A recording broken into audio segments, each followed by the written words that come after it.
इंसान अपनी चाहत में किस हद तक जा सकता है? क्या आप सोच सकते हैं, एक इंसान जो पूरी जिंदगी अकेलेपन में गुजार चुका हो, जिसके पास सिर्फ उसका दिमाग हो, अगर वो किसी के लिए अपनी पूरी जिंदगी दांव पर लगा दे, तो क्या होगा? आपका डियर लिसनर्स, हमारे चैनल पर स्वागत है, जहां कहानियां सिर्फ सुनी नहीं जाती, महसूस की जाती हैं। आज हम बात कर रहे हैं कोरियन मूवी परफेक्ट नंबर की। ये सिर्फ एक मर्डर मिस्ट्री नहीं, ये एक गहरी, इमोशनल और दिमाग हिला देने वाली कहानी है। प्यार, कुर्बानी और एक ऐसा प्लान जो परफेक्ट लगता है। लेकिन क्या एक परफेक्ट प्लान वाकई परफेक्ट हो सकता है? चलिए देखते हैं। कहानी हमें मिलवाती है सियोक गो से। सियोक गो एक हाई स्कूल में मैथ्स का टीचर है। उसकी दुनिया नंबर्स और फॉर्मूलाज में कैद है। वो चुपचाप रहता है, दुनिया से कटा हुआ, अपने छोटे से अपार्टमेंट में अकेला। उसका कोई दोस्त नहीं, कोई ऐसा नहीं जिससे वो बात कर सके। उसका अकेलापन इतना गहरा है कि वो लगभग अदृश्य लगता है। लेकिन इस साधारण सी शख्सियत के पीछे एक असाधारण दिमाग है। एक ब्रिलियंट मैथमेटिशियन जो दुनिया की सबसे मुश्किल पहेलियों को सुलझाने की काबिलियत रखता है, पर असल जिंदगी की पहेली में वो खुद उलझा हुआ है। उसकी इस नीरस जिंदगी में रोशनी की एक हल्की सी किरण है, ह्वासन। ह्वासन पास में ही अपनी भांजी यूना के साथ एक कैफे चलाती है। सियोग्गो रोज सुबह उससे लंच खरीदता है। ये बस कुछ पलों की मुलाकात होती है, लेकिन सियोग्गो के लिए ये उसकी पूरी दिनचर्या का सबसे अहम हिस्सा है। वो ह्वासन की आंखों में छिपी उदासी देखता है, उसकी हिम्मत को महसूस करता है। वो खामोशी से उसे चाहने लगता है, एक ऐसी चाहत जिसे वो कभी जाहिर नहीं कर पाता। वासन का पास्ट उसे चैन से जीने नहीं देता। उसका एक्स हस्बैंड चेओल मिन उसे अक्सर परेशान करने आ जाता है। वासन उससे डरती है, अपनी भांजी को बचाना चाहती है। डर उसकी जिंदगी का हिस्सा बन चुका है। और फिर एक रात वही होता है जिसका डर था। चियोल मिन नशे में धुत वासन के घर पहुंचता है। हाथापाई होती है और अपनी और यूना की जान बचाने की कश्मकश में वासन से अनजाने में चियोल मिन का खून हो जाता है। तभी शोर सुनकर सेओगो वहां पहुंचता है, सब देख लेता है। लाश, डरी हुई ह्वासन, सहमी हुई यूना। उस एक पल में सेओगो की लॉजिक वाली दुनिया ढह जाती है। वो मैथमेटिशियन जो हमेशा इतना श्योर था, अब एक डाउट में है कि वो क्या करे। वो फैसला करता है ह्वासन को बचाने का। ये फैसला उसके दिमाग से नहीं, उसके दिल से आता है और यहीं से शुरू होता है दिमाग को सुन्न कर देने वाला खेल। सियोगो अपनी पूरी मैथमेटिकल ब्रिलियंस का इस्तेमाल करता है एक परफेक्ट प्लान बनाने के लिए। वो क्राइम सीन बदलता है, सबूत मिटाता है, टाइमिंग मैनिपुलेट करता है। उसका प्लान इतना सटीक है, इतना डिटेल्ड कि वो लगभग परफेक्ट लगता है। वो ह्वासन को सिखाता है कि पुलिस को क्या कहना है, कैसे कहना है। वो शांत है, कैलकुलेटेड है, जैसे कोई मैथ्स का सवाल हल कर रहा हो।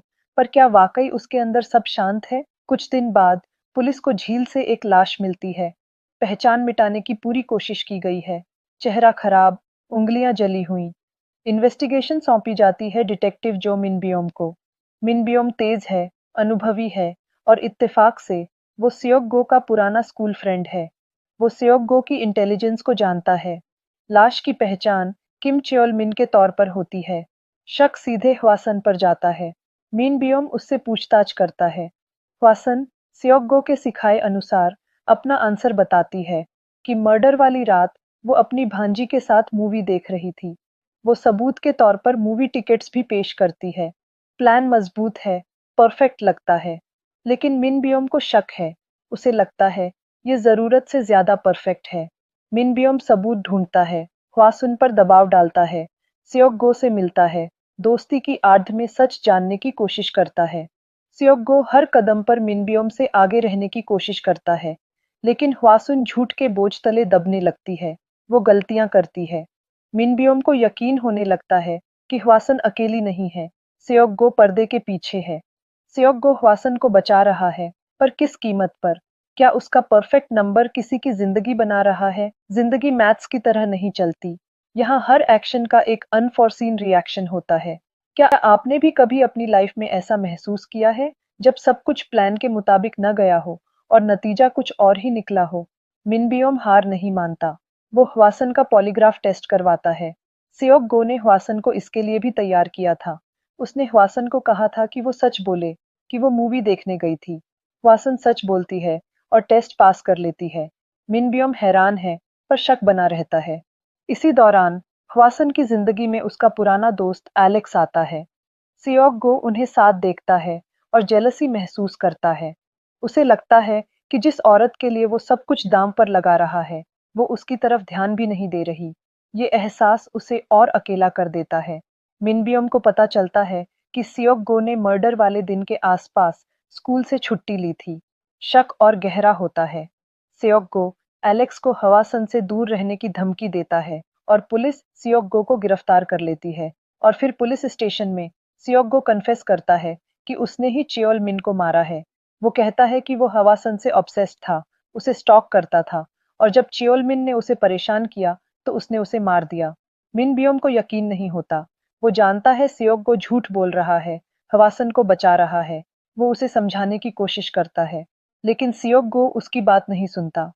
मिनबियोम अब समझता है कि पॉलीग्राफ टेस्ट का सच क्या था। वो सियोक-गो से पूछता है और तब वो भयानक सच्चाई सामने आती है जिसने सियोक-गो के परफेक्ट प्लान को बनाया था। सियोक-गो ने सिर्फ प्लान नहीं बनाया था, उसने हवासन के गुनाह को छुपाने के लिए एक और गुनाह किया था।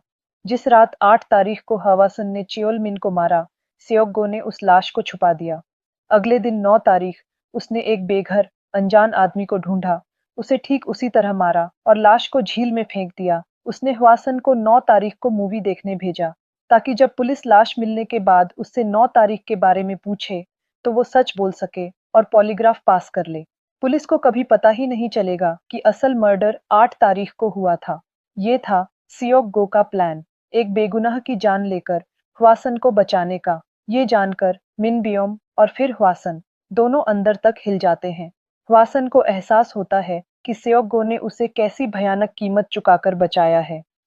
सियोक गो मिन बियोम को एक लेटर देता है ह्वासन के लिए। उसमें लिखा था कि ह्वासन से मिलने से पहले उसकी जिंदगी बेमतलब थी, वो मरने का सोचता था। ह्वासन ने उसे जीने की वजह दी। उसने ये सब इसलिए किया ताकि ह्वासन और यूना खुश रहें। वो चाहता था कि ह्वासन उसे भूल जाए और कभी गिल्टी फील न करे। ह्वासन रोते हुए कोर्ट पहुंचती है, लेकिन सेओक गो को सजा हो चुकी होती है। वो उसे पुलिस बस में जाते हुए देखती है, माफी मांगती है। सेओक गो उसे देखकर आंखें फेर लेता है और बस चली जाती है। शायद वो उसका दर्द देख नहीं पाता। तो ये थी कहानी परफेक्ट नंबर की। एक कहानी जो दिखाती है कि अकेलापन और अनकहा प्यार इंसान को किस हद तक ले जा सकता है। सियोक गो ने लॉजिक से जिंदगी को कंट्रोल करना चाहा, एक परफेक्ट सॉल्यूशन बनाना चाहा, लेकिन वो भूल गया कि जिंदगी नंबर्स का खेल नहीं, जज्बातों का समंदर है। उसका परफेक्ट नंबर एक भयानक सच था। उसका बलिदान वासन के लिए आजादी नहीं, बल्कि उम्र भर का बोझ बन गया। ये कहानी हमें सोचने पर मजबूर करती है। क्या किसी को बचाने के लिए किया गया गुनाह कभी जायज हो सकता है?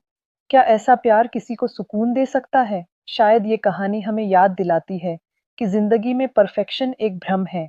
गलतियां होती हैं, दर्द मिलता है, और कभी-कभी सच कितना भी कड़वा क्यों न हो, झूठ के सहारे जीने से बेहतर होता है।